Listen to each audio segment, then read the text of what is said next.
देवेंद्र भल्लारा की इस किताब में कितनी सच्चाई है और देवेंद्र भल्लारा जो भी बोल रहा है वो सच बोल रहा है, प्लीज कमेंट में बताइए।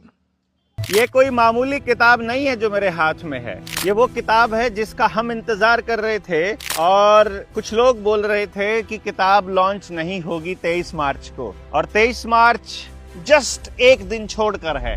आपने सिलेंडर की अफरा तफरी देखी है। दिल्ली के अंदर सिलेंडर मिल नहीं रहे हैं और मालूम है कि जो गैस से भरे टैंकर हैं वो रखे हैं, गोदामों में खड़े हैं, खूब गैस रखी है, लेकिन आपके पेशेंस की टेस्टिंग हो रही है। देश में नपुंसकता की टेस्टिंग हो रही है कि लोग अपनी बात को खुलकर रखेंगे कि नहीं रखेंगे। रखेंगे तो कब रखेंगे? जब एक बार इनका पानी भी बंद करके देखें तो पानी का इंतजाम कैसे करेंगे? अभी बारिश तो करके इन्होंने देखी ही है, किसान की फसल को खराब कर ही दिया है।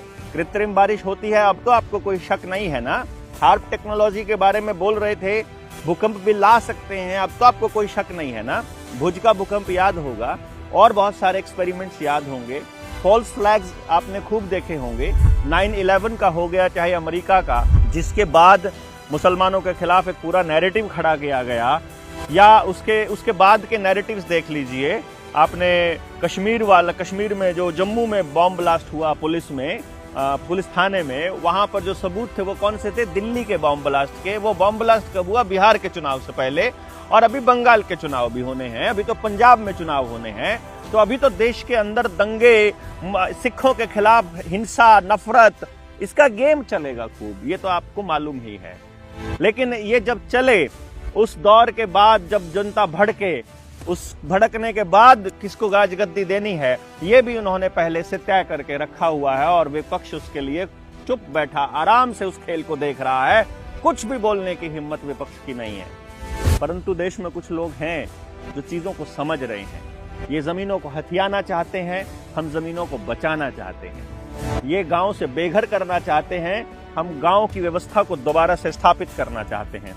जल, जंगल, जमीन, जानवर, रोटी, बेटी, माटी, खेत, खेड़ा, खाप, इन सब की व्यवस्था, इन सब को केंद्र में रख करके, और शिक्षा, स्वास्थ्य, न्याय, राजनीति, खेती और धर्म, यहाँ से पूंजीवाद कैसे खत्म करना है, ये किताब बताएगी। हालांकि इस किताब का नाम हम बताना नहीं चाह रहे थे, लेकिन बता देते हैं, और सोच रहे थे कि सीधा वहां पर ही हम इसका रहस्योद्घाटन करेंगे, पर हमसे भी रुका नहीं जा रहा और लोगों के इतने क्वेश्चंस आ रहे हैं, इतनी बातें आ रही हैं, सोच रहे हैं कि नहीं बता देते हैं। किताब का नाम है लूट की व्यवस्था के विरुद्ध उल गुलान।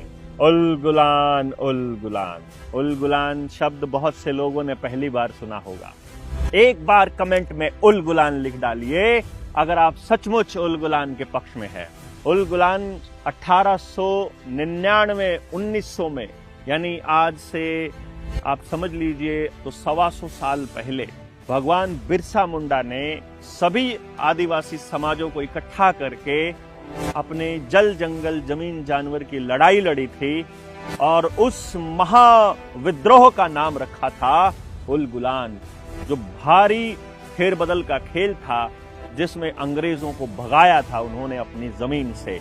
वही अंग्रेज जिन्होंने उनसे इजाजत मांगी थी कि हमें 1969 तक यहाँ पर अपने दफ्तर स्थापित करने दो। वो दफ्तर स्थापित हुए पुलिस थानों के रूप में, कचहरियों के रूप में, जो 1870 में उन्होंने लीज पर हमसे कुछ जमीनें ली थी व्यापार करने के लिए, और पूरे देश को व्यापार आधारित बना करके सड़कों का जाल बना के म्युनिसिपल कॉरपोरेशन निगम, उसके यानी कि कंपनीज के अंडर में ला करके और पूरा देश बेचने की तैयारी कर, हम लाल डोरे को बचाने की लड़ाई लड़ रहे हैं, जो जमीनें अपने नाम कर ली। और इसी दौरान चूंकि सबसे नरम और मर्म बिंदु है हमारी अगली संतानें, हमारा बीज, डंगर का हो, खेत का हो या आदमी का हो। खेत पर काम करती है अपनी खेती वाली विंग, डंगरों पर काम करती है खेती वाली विंग, और बच्चों के, इंसानों के बीज पर काम कर रही है निडर जीएसएम वाली विंग, जिसमें बेसिक ट्रेनिंग किए हुए लोग, शिष्य कुल में अपने बच्चों को एडमिशन करवाने वाले लोग, बच्चों की प्रॉब्लम्स को जूझ रहे लोग, और सबसे बड़ी बात, लूट की इस व्यवस्था के खिलाफ खड़े लोग, जो कर्जे में फंसे हैं, जो लड़ना चाहते हैं। ये एक ऐसा दस्तावेज है, ये ऐसा दस्तावेज आपके हाथ में हम देने वाले हैं, जिसका जिसका कोई मोल नहीं हो सकता, कोई मोल नहीं हो सकता। मैंने जब इस किताब के लिए बोला कि किताब की कॉस्टिंग क्या रखनी है, हमने कहा इस किताब का कोई मोल चुका नहीं सकता है जिस तरीके से लिखी गई है। वहीं पास में एक किताब रखी थी, इससे बड़ी किताब थी, इससे बड़े पन्ने